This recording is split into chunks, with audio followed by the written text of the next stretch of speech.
This interview is part of the James J. Blanchard Living Library of Michigan Political History.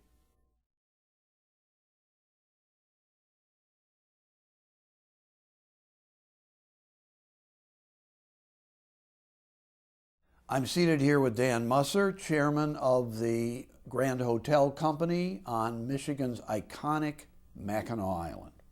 Mr. Musser, it's a pleasure to be able to reminisce a little bit about the history of the Grand Hotel, your role in it, all the things that you've seen and heard, many of which I'm not sure we can repeat in any kind of a video, but we're going to do our best today. Let me just start by asking you this. When was the hotel built and by who? Bill Ballinger, I'd like to thank you for interviewing me today, and glad to have you here, and we're glad to be in our office. The hotel was built by the railroads and opened on July 10, 1887. The lore is that they hauled lumber the summer before that from Sheboygan, put it on what's now the borough lot, which is where our tennis courts are and the school on the island is. And that was amassed during '86.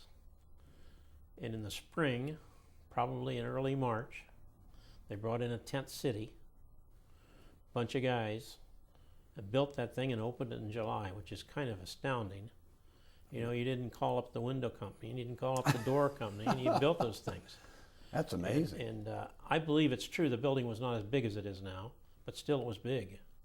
Right. It's very apparent that the thing was built certainly with some kind of architectural planning, but it's also very apparent that you had a crew that built a section, I had a crew that built a section, someone else did and someone else did.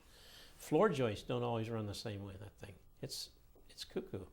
That's amazing. Did it have anything like the famous front porch that it has today? It certainly did, and almost, not all of it. If you were to look at the hotel from the boat today, you'll see that the cupola is not in the center. It was in the beginning. But they added onto the thing, and I put one wing on it and expanded the other. But we also have gone to the fourth floor, and it was elongated in about 1910 or 11. So how much bigger today do you think the hotel is than it was back in 1887? It was about 220 rooms, and when it opened, maybe 210, and I don't really know.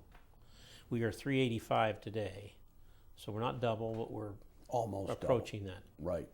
You say the railroads built the hotel. What was their motive and idea in doing so? Railroads built all of the great big northern properties in this country, and many in Florida, as a place to haul people to, and that was their purpose, the only purpose.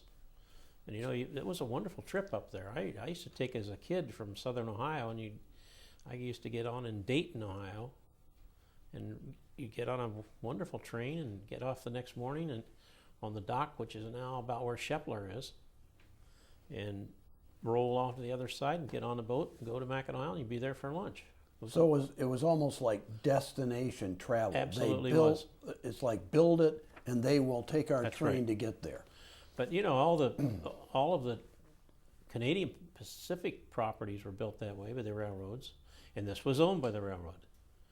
And they found a guy from the Planters Hotel in St. Louis to run it. And that was the beginning of it. And that was a kind of a disaster, the whole deal. Well, how many other big houses or even hotels or anything on Mackinac Island was there at that time, do you think? Was this kind of like, you know, a pioneering institution on the island? Sure it was, but it wasn't either. Mackinac was at least starting to bloom. Starting to be a vacation The spot. Island House Hotel, for Right. instance, was still there.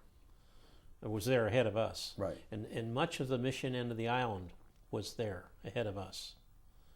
And it was flourishing. And they were successful properties. But this was much bigger than anything that was there. The Island House today is about 100 rooms, and we're pushing 400, and I suspect that whatever they had then and ours was about the same proportion. Right.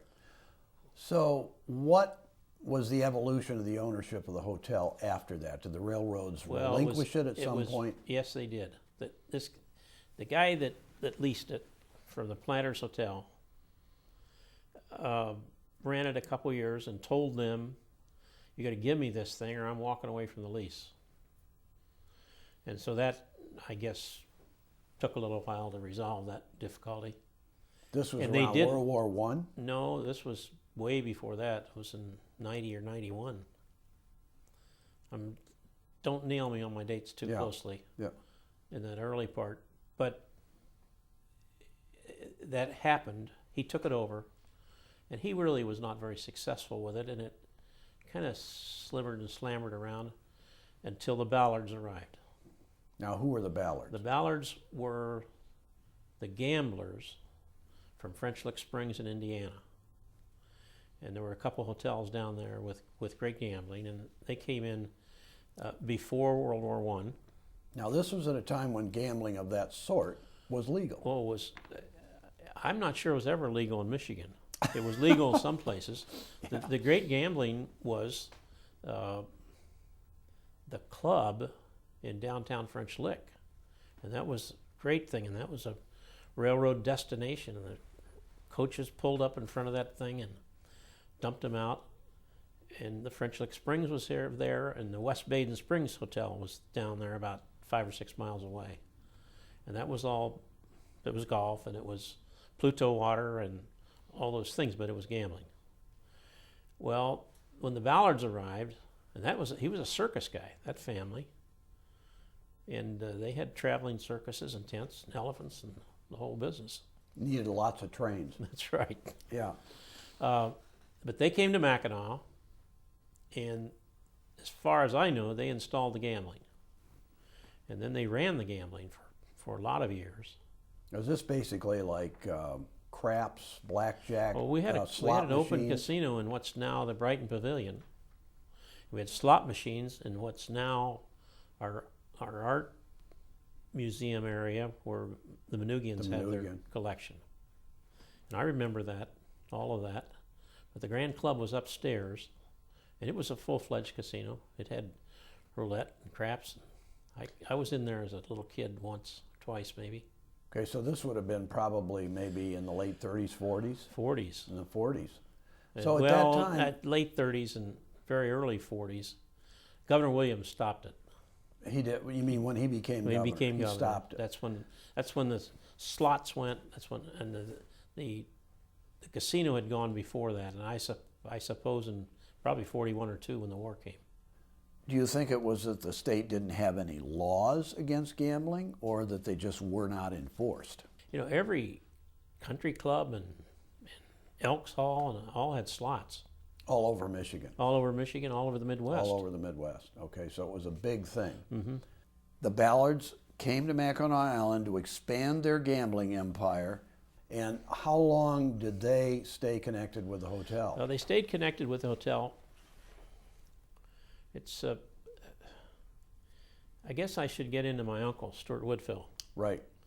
Who came to Mackinac, came to North Michigan, to Petoskey, from his home in southern Indiana, to beat hay fever.